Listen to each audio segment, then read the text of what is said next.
Kumusta po kayo mga ginigiliw kong tagapakinig?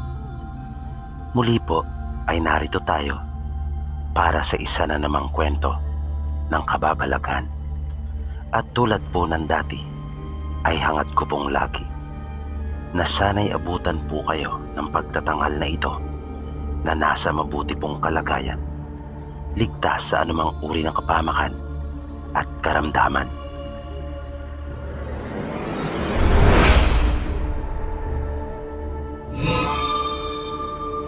Ang kwentong tampok po natin sa pagkakataong ito ay binahagi po ng isa nating masugid na taga-subaybay na tatawagin po natin sa panghalang Herbert. Halina at atin pong tunghayan ang kanyang totoong kwento ng kababalagan. Kumusta po sa inyo, Sir PB, at sa lahat po ng ating mga kasaging? Tawagin nyo na lamang po ako sa pangalang Herbert. Isa po akong supervisor sa kilalang 24-hour convenience store dito sa aming probinsya na kilala na po tungkol sa mga kwentong aswang. Ang ibabahagi ko po ay kamakailan lamang nangyari.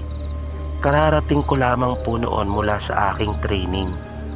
Gabi na po noon nang makarinig kami ng aking lola na mga taong nagkakaingay sa labas po ng aming bahay.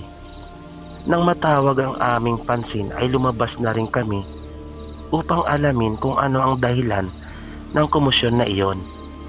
Nalaman namin na dalawa ko po palang pinsan ang naroon kasama ang iba pa nilang kaibigan, pagkat may nakita daw silang isang tao na nasa bubungan ng kapitbahay namin na tatawagin po nating si Charlene.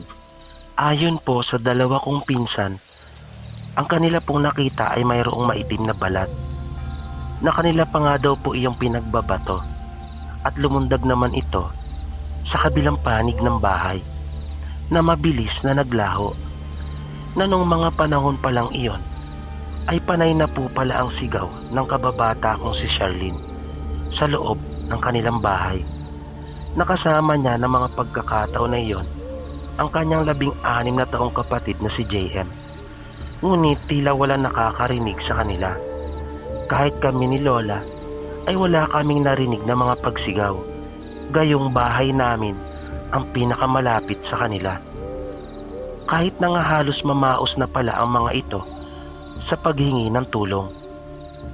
Dahil wala daw tigil sa kaiiyak ang kanyang anak na 4 na buwang gulang. Dahil doon ay nakaramdam sila ng matinding takot at kinutuban, lalo na nang masundan iyon ng mga yabag at huni na nagmumula sa kanilang bubungan.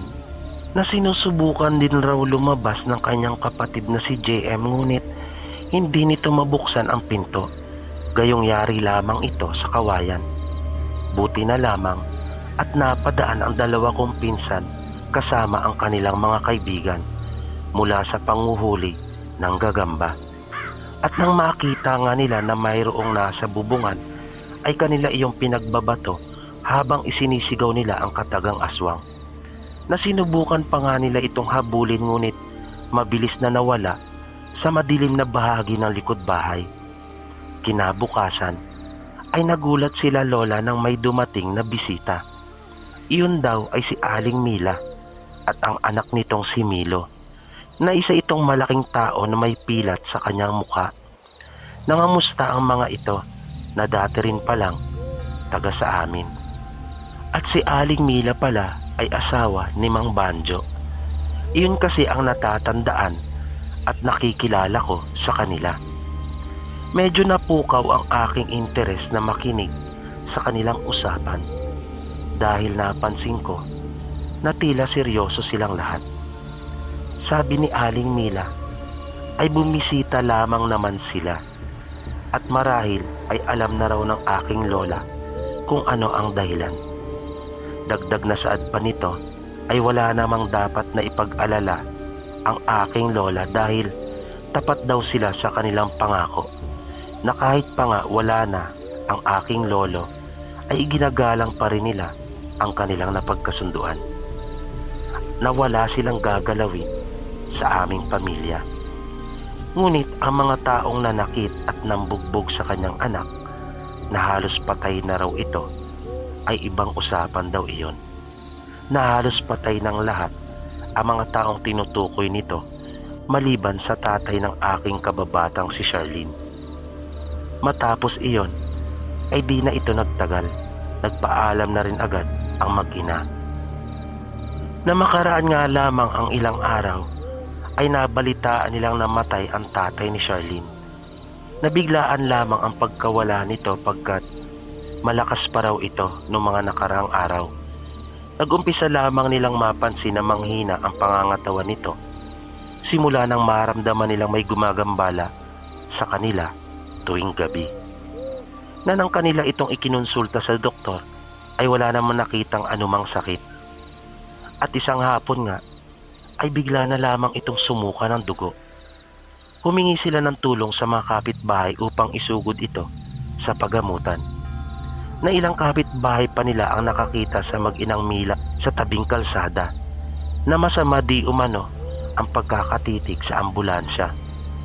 Dahil sa nangyaring iyon ay naitanong ko sa aking lola kung ano ang totoong nangyari, pagkat kahit sa lamay ng tatay ni Charlene ay usap-usapan na inaswang daw ito bilang paghihiganti sa ginawa nila sa pamilya nila Mang Banjo at Aling Mila.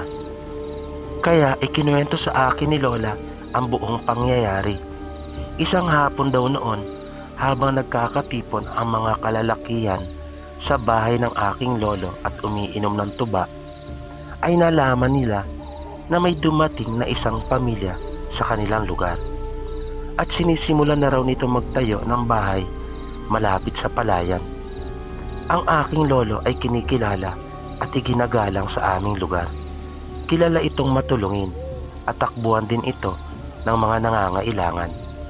Kaya nang marinig iyon ng aking lolo, ay sinabi nito sa mga taong naroon na kinabukasan ay kanila iyong pupuntahan upang tulungang maitayo ang kanyang bahay.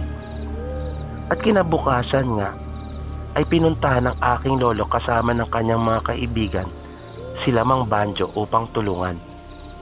Nang matapos ang bahay nito ay inalok pa siya ng aking lolo na kung nais niyang maganda ng kaunting salo-salo at magpadugo sa bago niyang bahay. Nasasagutin na raw nito ang ihahandang baboy. Ngunit tumanggi si Mang Banjo at sinabing napakalaking tulong na raw ang kanilang ginawa. Na sobra-sobra na raw iyon, na kanya pa nga ito daw tatanawin na malaking utang na loob habang siya ay nabubuhay. Isang hapon, tulad ng nakagawian ng mga kalalakihan sa aming lugar, ay naroon na naman sila at nag-uumpukan na umiinom ng tuba. Isa sa kanilang naging pulutan ay yung matunog na usap-usapan ukol sa napapabalitang aswang na gumagala noong panahon na iyon sa aming lugar. Ayon sa kaibigan ng lolo ko ay napansin daw niya minsan ang dalawang tao na umaali-aligid sa bahay ng kanyang kapitbahay na kapapanganak lamang.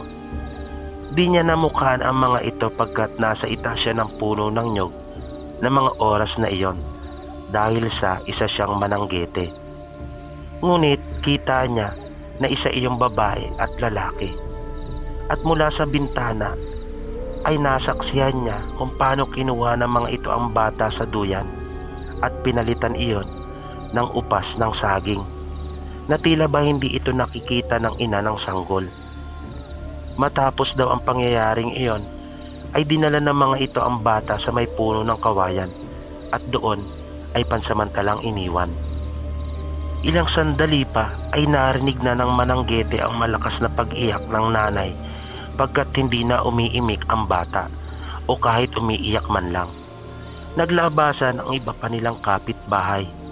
Bumaba na rin ang mananggete at kanyang sinabi ang mga nasaksihan na hindi na iyon ang kanyang anak, sa halip ay upas na lamang iyon ng saging. Kaya mabilis nilang pinuntan ang sanggol doon sa puno ng kawayan. Matamang nakikinig naman ang lahat sa kwento ng kanilang kaibigang mananggete nang biglang dumating si Mang Banjo. Kaya agad na pinaupo ito ng aking lolo at binigyan ng baso. Pagkat di uso sa kanila ang tagay-tagay, upang makaiwas sa lason o tinatawag na kilkig. Napansin nilang tahimik lamang si Mang Banyo na hindi ito nagsasalita kung hindi nila tatanungin at kakausapin. Tinanong ito ng aking lolo kung ano ang kanyang pinagkakakitaan. Sinabi nitong namimili siya ng mga scrap sa bahay-bahay at ibinibenta iyon sa junk shop. Matapos nitong maubos ang tuba sa kanyang baso, ay agad na rin ito nagpaalam at nagpasalamat. Pagkaalis ni Mang Banjo, sinabi ng mananggete na parang siya yung lalaki na kasama ng babae na kumuha sa sanggol ng kanyang kapitbahay dahil sa paraan ng paglalakad nito, gayon din sa pagkilos.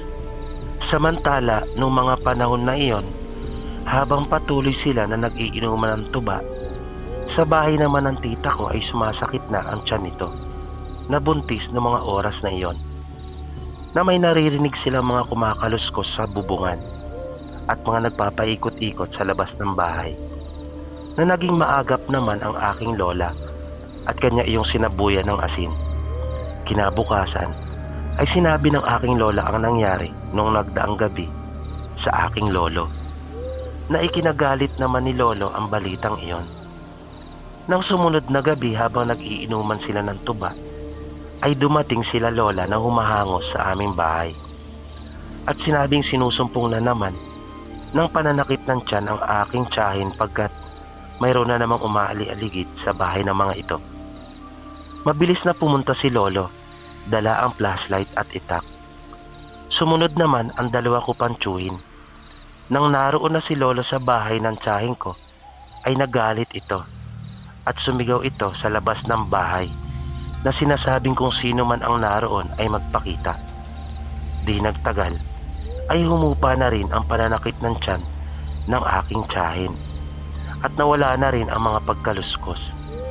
Ilang sandali pa ay nagdatinga na ang ilang pang mga kaibigan ng lolo ko na kanyang iniwan sa tubaan sa bahay.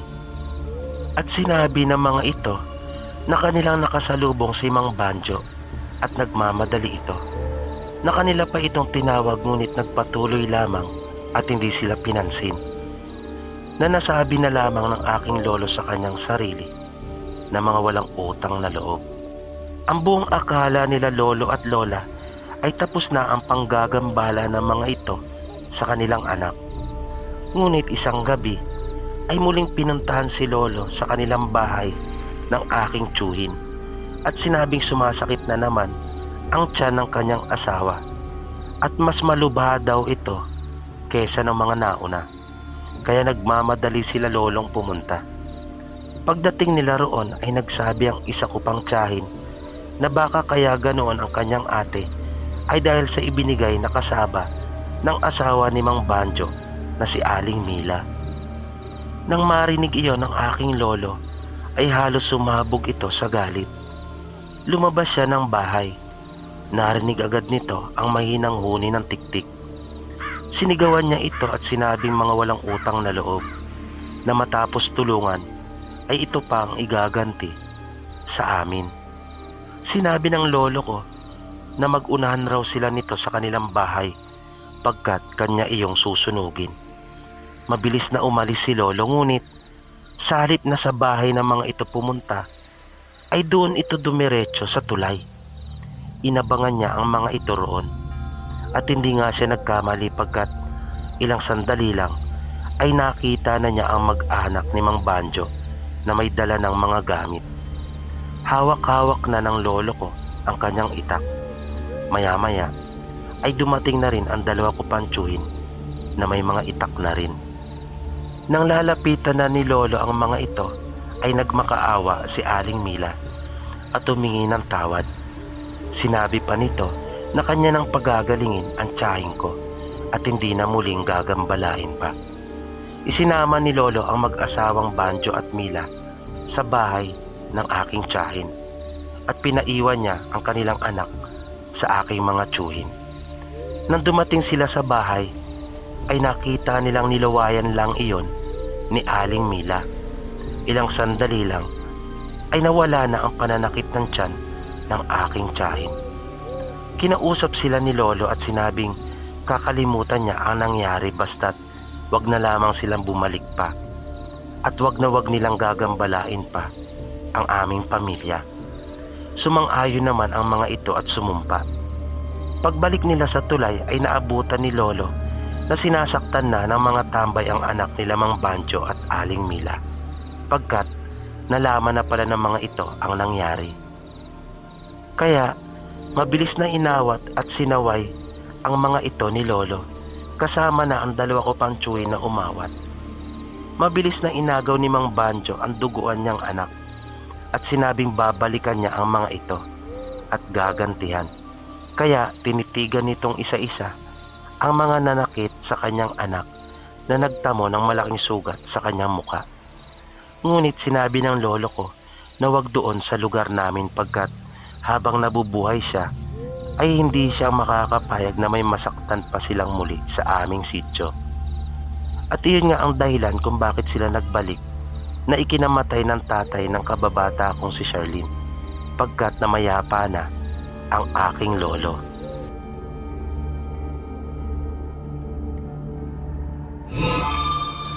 Ang kwentong tampok po natin sa pagkakataong ito ay nangyari mahabang panahon na ang nakakalipas. Hindi po ako sigurado kung inyo nang narinig ang kwento pong ito.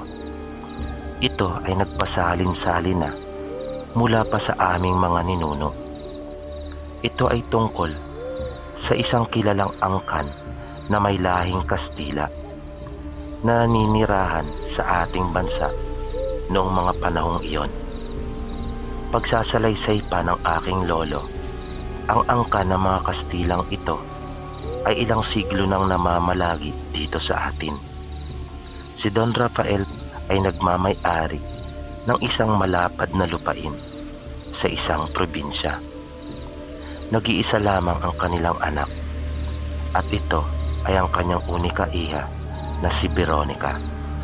Marami silang mga trabahador sa kanilang hasyenda at kasama doon ang pamilya nila Diego. Buong mag-anak nila ay naninilbihan kanila Don Rafael. Ang kanyang ina na si Aling Chedeng ay mayordoma sa mansyon. Ang kanyang ama naman na si Mang Rodolfo ay katiwala ng mga ito sa kanilang taniman at sakahan. Ang kanyang nakababatang kapatid na si Celia ay katukatulong naman ng kanilang ina sa mga gawain sa mansyon. Si Diego ay katulong ng kanyang ama sa kanyang mga gawain sa pagsasaka. Kinikilala at talagang tinitingala ang pamilya nila Don Rafael sa kanilang bayan. Malakas ang impluwensya nito at masasabing makapangyarihan. Kaya pinangingilagan din ito at kinakatakutan na ayon pa sa lolo ko, ang salita nito ay batas. Na animoy namumuno ito bilang isang hari sa kanyang maliit na kaharian, na kung ano ang gusto nito ay siyang nasusunod, na walang sino man ang maaring sumalungat sa mga pagpapasya nito, na kapag kanyang sinabi ay siyang dapat na mangyari. Si Veronica ay halos kaidaran lamang ni Diego, kaya masasabing magkababata ang mga ito na halos sabay na lumaki sa iisang lugar. Noong mga bata pa sila Diego ay madalas na nilang nakikita si Veronica, ngunit pinagbabawalan silang makipaglaro dito. Kaya hanggang sa sulyap na lamang sila at ngiti sa tuwing kanila itong makikita, na hanggang sa lumaki na nga sila ay nanatiling ganun lamang. At nagtagumpay ang Don at Donya na mailayo ang anak sa mga taong itinuturing nilang mas mababa ang uri sa kanila, na kapag sila pa nga ang magsalita, ang tawag nila ay mga hampas lupa, at kung minsan naman ay alipin. Napakahigpit ng mga ito at talaga namang malupit. Minsan ay naisipan ni Veronica na mga bayo. Sinubukan niya ang bagong dating ng mga kabayo na iniregalo sa kanyang ama ng isa sa mga kumpadre nito.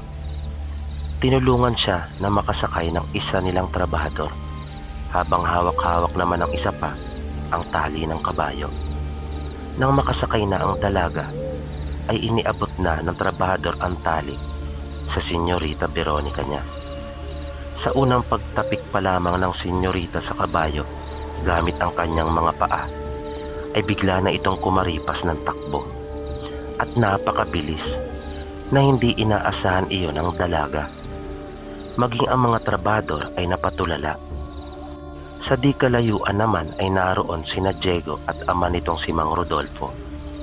Nakita iyon ng binata, kaya mabilis nitong tinakbo ang isang kabayo. Sinakyan niya iyon at hinabol ang kanyang senyorita na nooy nagsisisigaw na sa sobrang takot. Kahit anong gawin ni Veronica ang pagpigil sa kabayo ay hindi ito sumusunod sa kanya.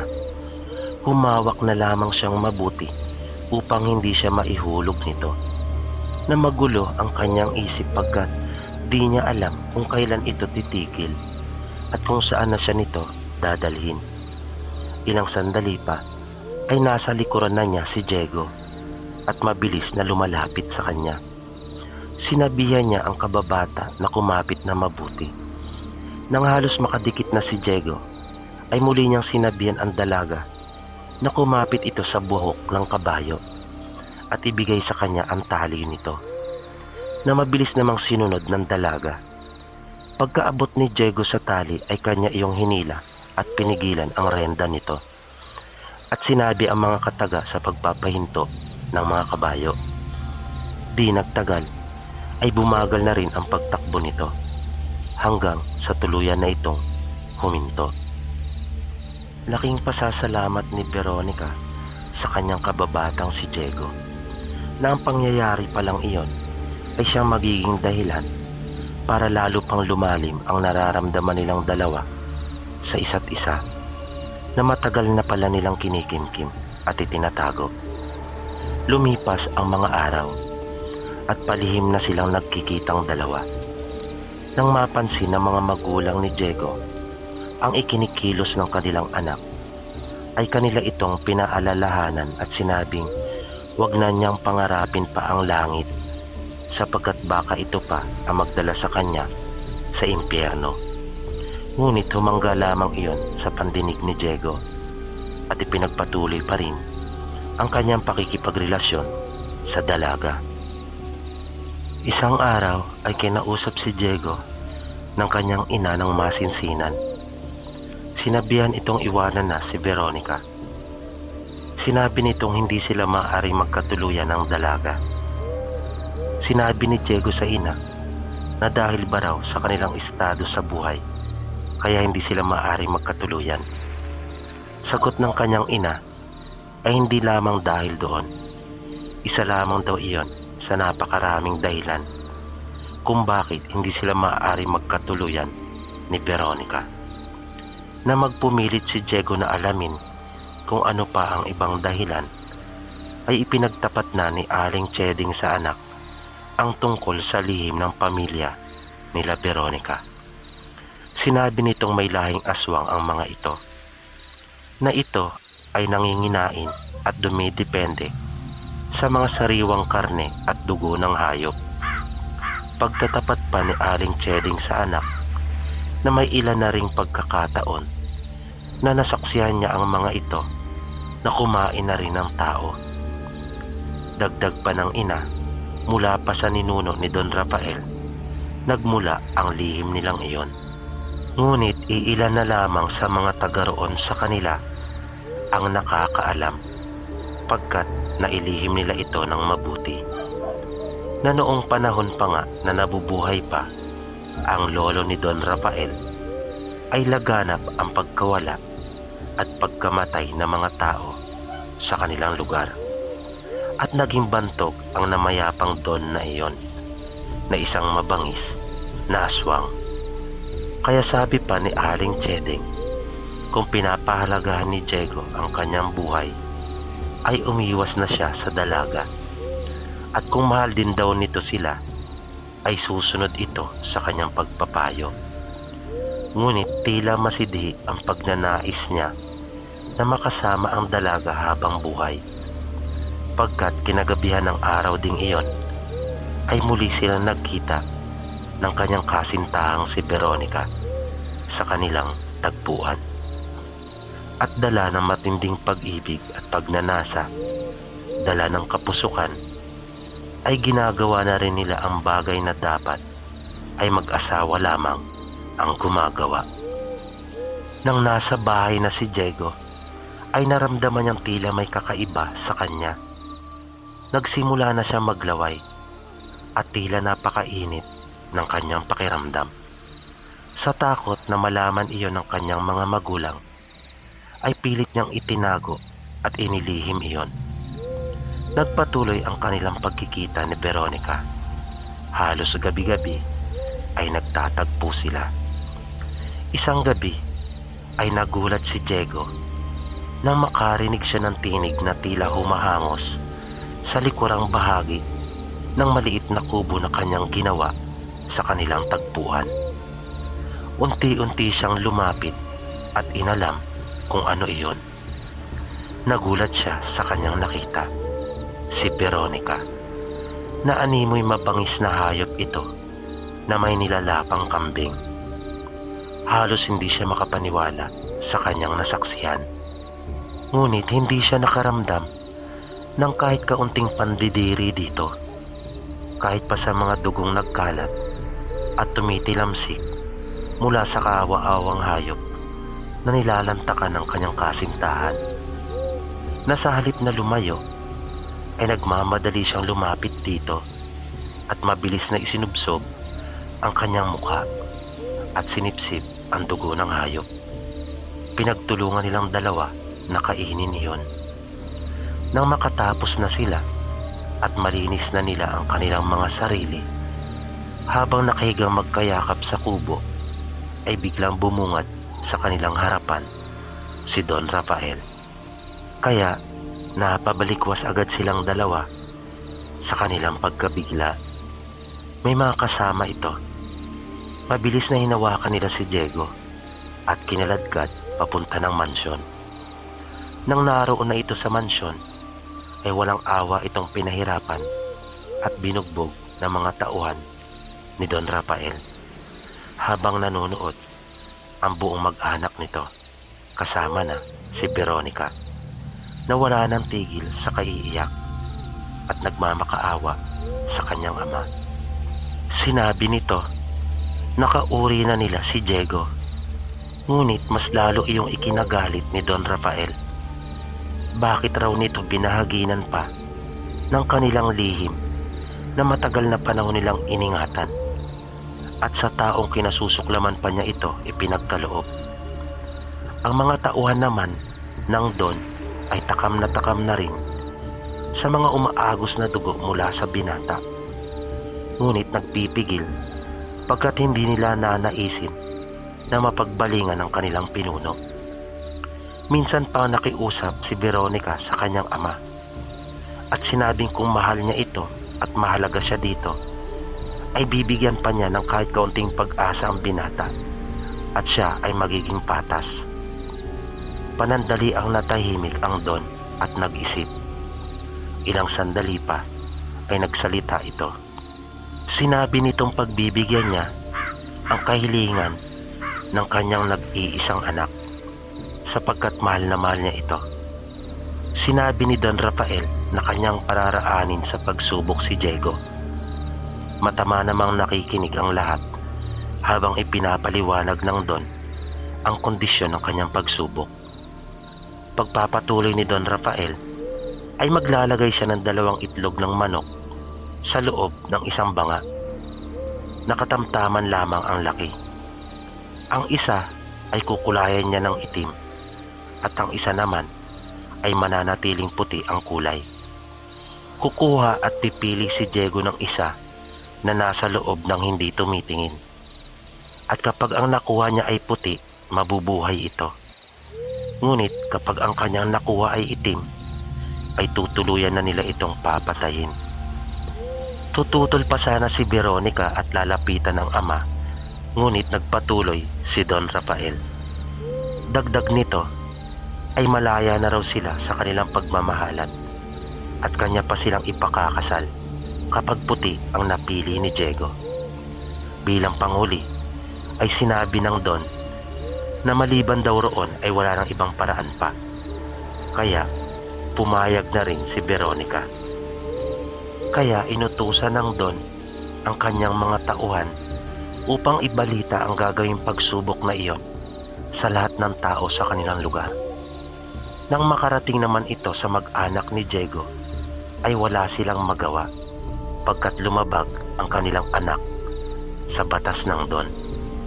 Kaya naging matunog at naging usap-usapan na kaagad sa buong bayan ang tungkol sa pagsubok na kakaharapin ni Diego.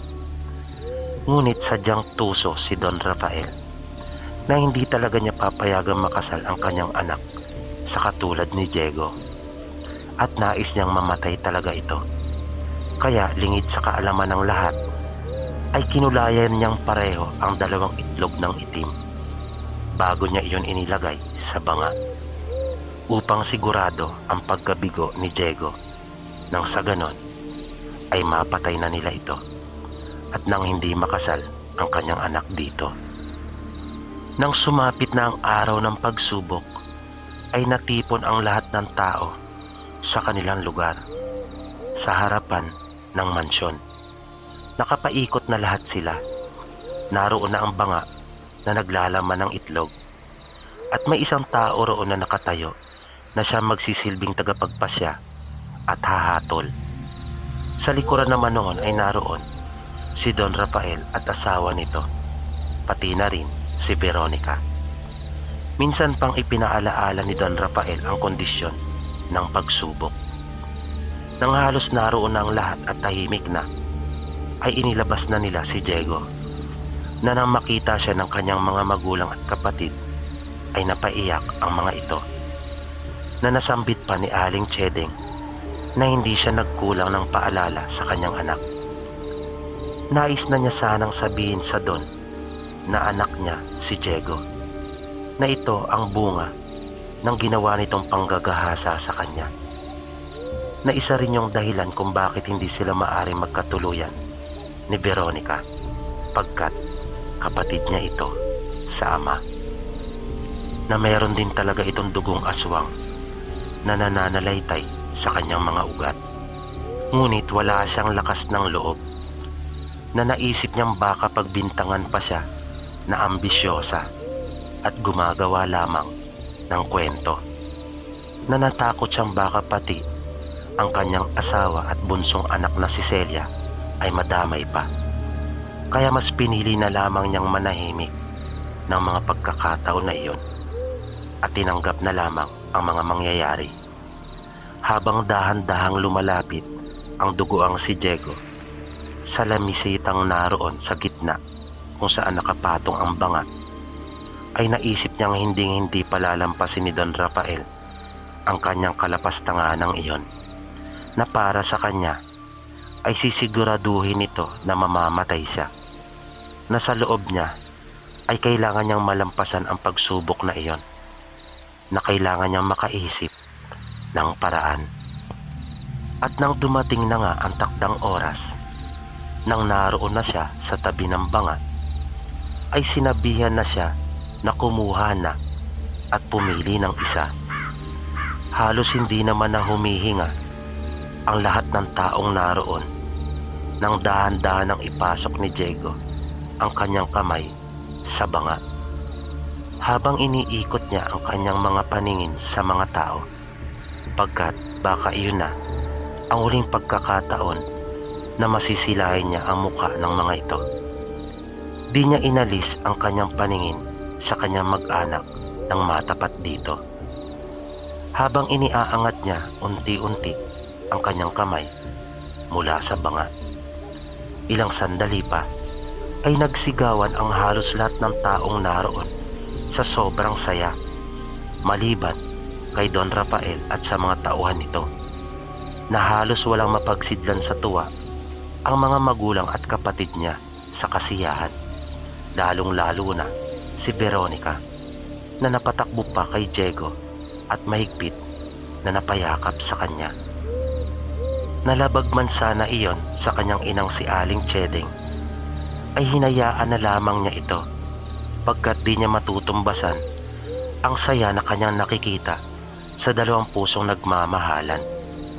Namuhay sila ng payapa, bagaman may lahing aswang, ay dumidepende sila sa mga hayop na naroon sa asyenda na hindi naman sila magkukulang dahil sa abunda ang mga ito. At dito po nagtatapos ang ating tampok na kwento sa pagkakataong ito. May tanong sa inyong isipan. Marahil ay nagtataka kayo kung paano na ipagtagumpay ni Diego ang pagsubok na iyon at napasa kanya ang kamay ni Veronica. Ito po ang nangyari. Ang alam ng lahat ay isang puti at isang itim ang nasa loob ng banga. Maliban kay Don Rafael na ang kanyang inilagay ay dalawang itim.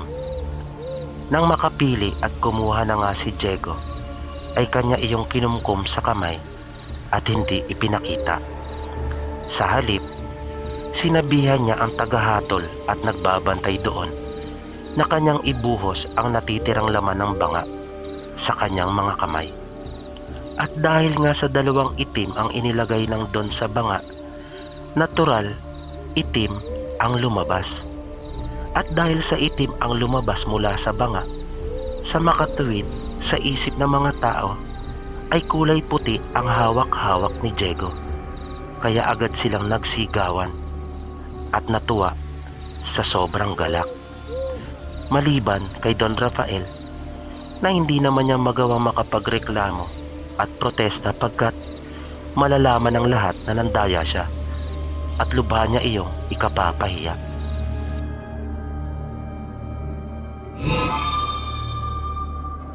Ang kwentong tampok po natin sa pagkakataong ito ay minsan pang ibinahagi ng isa nating masugid na taga-subaybay na si Miss Mape Gonzales. Halina at atin pong tunghayan ang totoong kwento ng kababalagan ng kanyang kamag-anak. Magandang gabi po, Sir PB, at sa atin pong mga minamahal na kasaging. Ang kwento ko po ay pahayag ng isa ko pong kamag-anak na itago po natin sa pangalang Jose. Isa po siyang sundalo na nadistino sa kapuluan ng Mindanao. Ayon po sa aking kamag-anak, nang masabak siya sa serbisyo, ay doon pa lamang niya na lamang hindi ganun kadali ang maging isang sundalo, na maraming tao ang hindi nakakaalam sa totoong buhay nila at kung paano sila namumuhay bilang isang kawal ng bansa. Sa unang pagkakataon na siya ay mabigyan ng kanyang gampanin at misyon, di naman siya gaanong nanibago pagkat simple pa lamang iyon at hindi ganoon kakomplikado, na parang aplikasyon lamang iyon ng kanilang mga natutunan at kasanayan, na mayroon pong ipinamomonitor sa kanilang isang lugar na pinaghihinalaang may mga naobserbang aktibidad doon at iyon ang kanilang aalamin. Kung anong mga tao ito at saan kabilang na pangkat. Pagdating nila sa kanilang kampo ay matunog ang usap-usapan ukol sa mga bandidong rebelde na namataan sa labas ng kanilang kampo. Habang nagpapahinga ay nakipagkwentuhan siya muna sa kanilang mga kasamahan. May ilang oras din silang naghintay at nang ibinigay na ang hudyat ay sinimulan na nilang maghanda upang isagawa ang kanilang misyon. Nang naihanda na nilang lahat ang mga kagamitang dadalhin, ay nag-umpisa na silang lumakad. Nang halos may 2 oras na silang naglalakad, ay may napansin ang isa nilang kasamahan sa di kalayuan. Nang lapitan iyon ng isa nilang kasamahan upang usisain, ay napag-alaman nitong isa pala iyong baboy ramo, na halos wala nang natirang laman dito, maliban sa itaas na bahagi nito sa ulo. Ayon sa kasama nilang sumuri dito, ay wala pa itong 8 oras na namatay.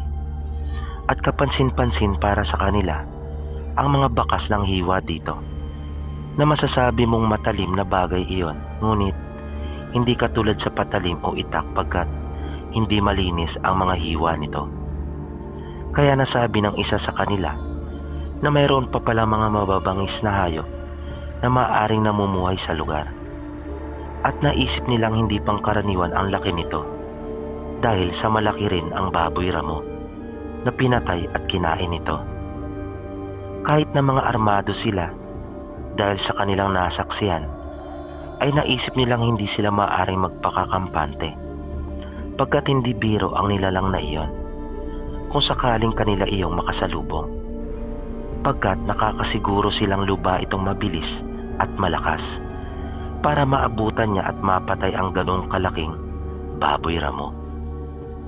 Nang magpatuloy sila sa kanilang paglakad, ay may nadaanan silang isang malapad na batis na mayroong mga kababaihang naglalaba at naliligo. Kaya bumati sila ng isang magandang hapon sa mga ito, na dahil doon ay biglang natigilan ang mga ito at nahinto ang masasaya nilang kwentuhan at tawanan. Pansamantala silang tumigil upang maghilamos at uminom. Nilagyan na rin nila ng tubig ang kanilang mga lalagyan at muling hinugot ng kanilang leader ang mapa at pinag-aralan ang kanilang lokasyon. Matapos iyon ay nagpatuloy na muli sila. Nang nasa kalagitnaan na sila ng gubat, ay sumenyas ang nasa unahan na panandalian silang huminto pagkat may naramdaman itong ibang presensya na nasa lugar maliban sa kanila. Kaya mabilis silang naupo. Nagbigay ang kanilang leader ng kanyang instruksyon at ipinarating ito sa lahat. Mabilis nilang hinati ang kanilang grupo sa dalawa at agad nang kumilos. Sinabi nito na doon na sila magkita sa kanilang destinasyon. Itinagubilin din nito na gawing mabilis ang kanilang pagkilos hanggat maaari bago maggabi ay naroon na silang lahat. At pagbigay nga ng kumpas na hudyat ay mabilis na silang kumilos na animoy iisang tao na gumagalaw. Nais nilang lituin kung sino man ang nagmamasid at sumusunod sa kanila. Tinahak nila ang magkabilang direksyon. Si Jose ay nahiwalay sa kanilang pinaka-leader at nasama sa isang grupo na pinangungunahan ng isa pa nilang opisyal na sunod sa kanilang pinaka-team leader. Mabilis nilang tinahak ang masukal na daan na nang huli ay iba na ang kanilang nararamdamang sumusunod at nagmamasid sa kanila. Natila sa malalaking puno ang mga ito, nagpapalipat-lipat. Makaraan ang halos isang oras na tuloy-tuloy na pagkilos ay abot tanaw na nila ang isang baryo. Nang malapit na sila sa mga kabahayan ay nakasalubong pa nila ang ilang mga taga rito na mga nakangiti. Pagpasok nila sa baryo ay naroon na ang kanilang leader at grupo nito. Kausap na nito ang ilang mga taga roon na ang isa pa nga dito ay nakauniforme din ng pangsundalo, ngunit kupas na ito, na mahaba ang mga buhok at balbas na mga taong naroon na may mga armas din. Sinabi ng kanilang leader ang kanilang pakay kung bakit sila naroon. Naintindihan naman agad ng mga ito at sinabi nagpapasalamat sila sapagkat nasabi nilang pabor iyon para sa kanila upang mapanatili ang kaayusan at kalayaan sa kanilang lugar sa kabundukan na pinangangambahan din nilang baka masira dahil sa mga bandidong armado. Sinabi ng kanilang leader na doon muna sila magpapalipas ng gabi at bukas na nila ipagpapatuloy ang gagawing pagmamasid sa pinakalugar na kanilang destinasyon ng kanilang misyon. Itinuro sa kanila ng pinakapinuno ng baryo kung saan sila maaaring magluto at nilaanan sila ng 2 bahay na kubo upang doon makapagpahinga. Kaya iniayos na nila ang kanilang mga gamit at sinimulan na nilang maghanda ng kanilang pagkain para sa hapunan. Noong gabi ding iyon, matapos makapaghapunan, ay nagpahinga na sila. Nagtalaga ang kanilang leader ng palit-palitang magbabantay. Kinuha umagahan, Madilim pa ay isa-isa na silang ginising ng kanilang leader. Ang iba ay nag-init na ng tubig at nagluto ng kanilang agahan. Nang napansin ng isa nilang kasama na wala ang kanyang kabady, ay agad na sinabi nito sa kanilang leader na kanina pa niya di umano hinahanap ito ngunit hindi niya makita, na ito ang isa sa dalawang huling pumalit para magbantay. Kaya agad na muna nilang hinanap ang nawawalang kasamahan. Wala pang kalahating oras ay natagpuan nila ito at nagimbal silang lahat. Pagkat wala na itong buhay, nawakwak ang tiyan, na halos wala nang natira pa sa lamang loob nito, na pati ang mga laman at balat nito sa mga braso, hita at binti ay may malalaking uka, na ang mga bakas ng hiwa ay hindi gawa ng isang matalim na bagay na katulad ng sa kutsilyo, pagkat hindi malinis ang pagkakahiwa dito, na katulad sa baboy ramo na kanilang nakita sa daan. Ang naging palaisipan para sa kanila ay paano nangyari ang ganong karumaldumal na pagpatay nang hindi nila ito man lang namalayan, na bakit hindi ito nakapanlaban man lamang, pagkat hindi nito naiputok ang kanyang baril ng kahit isang beses o kaya ay nakalika man lang ng ingay. Dahil doon ay kinausap ng kanilang leader ang pinuno ng baryo. Tinanong niya ito kung meron itong nalalaman ukol sa nangyari, na kung mayroon ba silang dapat na malaman tungkol sa lugar. Sinabi nito sa kanya na mahiwaga ang mundo, na kadalasan ang mga bagay na hindi pinaniniwalaan lalo na ng mga taga-syudad ay isa itong realidad sa kanila na mga nakatira sa kabundukan at kagubatan. Dagdag na saad pa nito na may sisiguro niya na hindi mula sa kanilang baryo ang may gawa noon, kundi isang baryo sa kabilang panig ng bundok, na maaaring nakita na raw nila ang ilan sa mga ito nang papunta sila sa kanilang baryo. Na agad namang napabulala si Jose nang ang mga babae sa batis, pagkat malakas ang kanyang kutob, na iyon marahil ang tinutukoy ng pinuno ng baryo. Matapos maasikaso ang labi ng kanilang kasamahan, ay nagtuloy na sila sa lugar ng kanilang misyon. Nang malapit na sila sa kanilang destinasyon, ay tila nag-iba ang simoy ng hangin, maging ang kanilang paligid. Nabigla ang naging pagbabago nito, na animoy nasa ibang lokasyon at lugar na sila, na naging makulimlim at nakaramdam sila ng kakaiba. Kaya naisipan ng kanilang leader na huminto na muna at pansamantalang magmasid. Sinenyasan sila nito na ihinto ang kanilang paglakad at pagpapatrolya. Nakiramdam sila. Di nagtagal ay nakarinig sila ng mga pagkaluskos sa mga makakapal na damuhan at sa itaas ng mga puno. Ngunit nanatili lamang sila sa kanilang kinalalagyan, nang biglang may lumundag sa isa nilang kasamahan mula sa kung saan, na dahil sa pagkabigla nito ay kanya iyong pinagbabaril. Umalingaw-ngaw ang sunod-sunod na putok. Nakita naman nila ang nilalang na nangingisay matapos bumagsak sa lupa. Nang kanila itong lapitan ay nakita nila ang kakaibang itsura nito, na naibulong nila sa kanilang mga sarili na ito na marahil ang tinatawag na aswang, na hindi sila makapaniwala pagkat noon lamang sila nakakita ng ganon. Humihinga pa ito sa kabila ng maraming tama ng bala na tinamo. Kaya nagbantay pa silang mabuti pagkat natitiyak nilang may mga kasama pa ito. Dahil naririnig pa rin nila na nagpapatuloy ang mga kaluskos sa kanilang paligid. Nang bigla silang nakarinig ng isang malakas na atungal na dumadagundong ito sa kanilang pandinig. Dahil sa lakas, kaya napasulyap silang lahat sa pinanggagalingan ng malakas na tunog na iyon.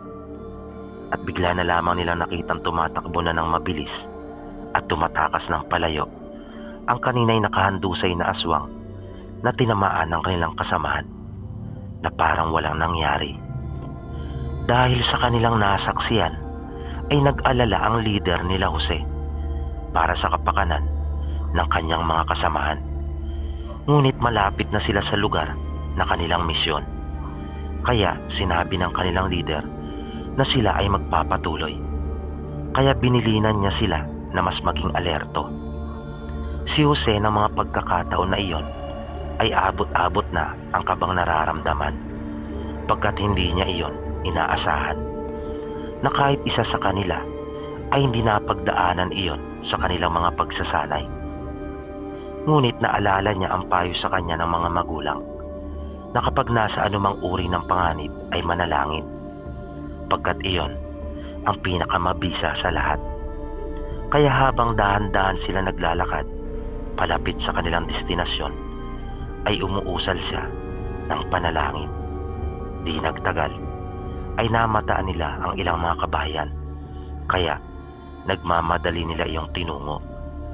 Nang ilang hakbang na lamang sila sa bakuran ng nayon ay nakita nilang nakahilera ang mga naninirahan doon upang salubungin sila. Nang makalapit sila sa mga ito ay agad silang bumati at sinabi ang kanilang pakay na hindi umiimik ang mga ito na nakatingin lamang sa kanila ng matalim at pailalim. Ilang sandali pa ay 3 kasama nila ang bumagsak kasama si Jose na nanghihina at nagsusuka.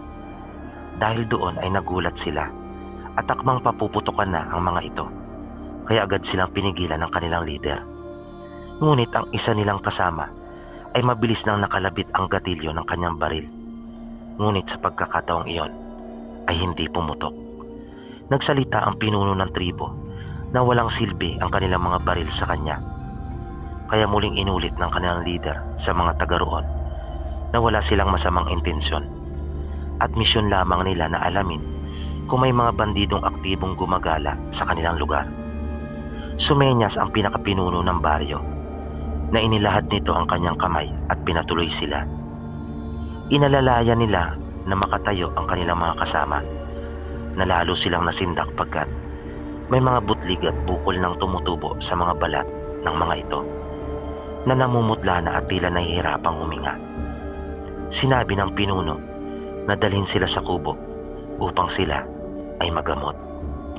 Nagpasalamat naman dito ang kanilang leader na katulad nila ay hindi rin makapaniwala sa kanilang mga nakikita na nangyayari. Nang makatuloy na sila sa kubo ay sinabi nito sa pinuno ng tribo kung isa ba daw sa kanila ang may gawa ng pagkamatay ng isa niyang tauhan. Tuwira naman siyang sinagot nito na marami pa daw itong hindi nalalaman. Sinabi sa kanya ng matanda na ang baryo na kanilang pinanggalingan ay siyang talaga ang mga aswang at iyon marahil ang may gawa noon. Sabi pa ng matanda. Nasadya di umanong palihim kung umatake ang mga ito na dating magkasundo ang kanilang tribo. Ngunit nang malihis di umano ng landas ang mga ito at sinunod ang maling paraan ng pamumuhay ay pinutol na nila ang pakikipag-ugnayan sa mga ito. Dagdag pa ng matanda, ang kabilang tribo lang naman di umano ang may mga armas na hindi naman talaga aktibo ang mga bandido roon, kundi ibang nilalang ang kadalasan mong makakasagupa at ito nga ay ang tinutukoy niyang mga aswang ng kabilang baryo. Samantala, nakilala naman ni Jose ang dalagang naglalapat ng lunas sa kanya at ito ay si Isabel. Maganda ito, kaya naman madaling nahulog ang loob ni Jose sa dalaga. Naramdam niyang tila malapit din ang loob nito sa kanya. Kinagabihan ng araw na iyon ay pinaganda pa sila ng mga taga-baryo ng kanilang makakain. Mabuti ang ginawang pag-istima sa kanila roon. Madalas naman nag-uusap sina Jose at Isabel. Nalaman niya mula sa dalaga ang sikreto kung paano tuluyang mapapatay ang mga aswang sa kabilang baryo. Naikwento niya kasi dito na may nabaril ang kanilang kasamahan, ngunit di nagtagal ay nakatakas ito na tila walang nangyari. Sinabi ng dalaga na kailangan ay maihiwalay ang ulo ng mga ito sa kanilang katawan. Yun lamang daw ang tanging paraan sapagkat malakas daw ang mga taglay nitong anting sa katawan.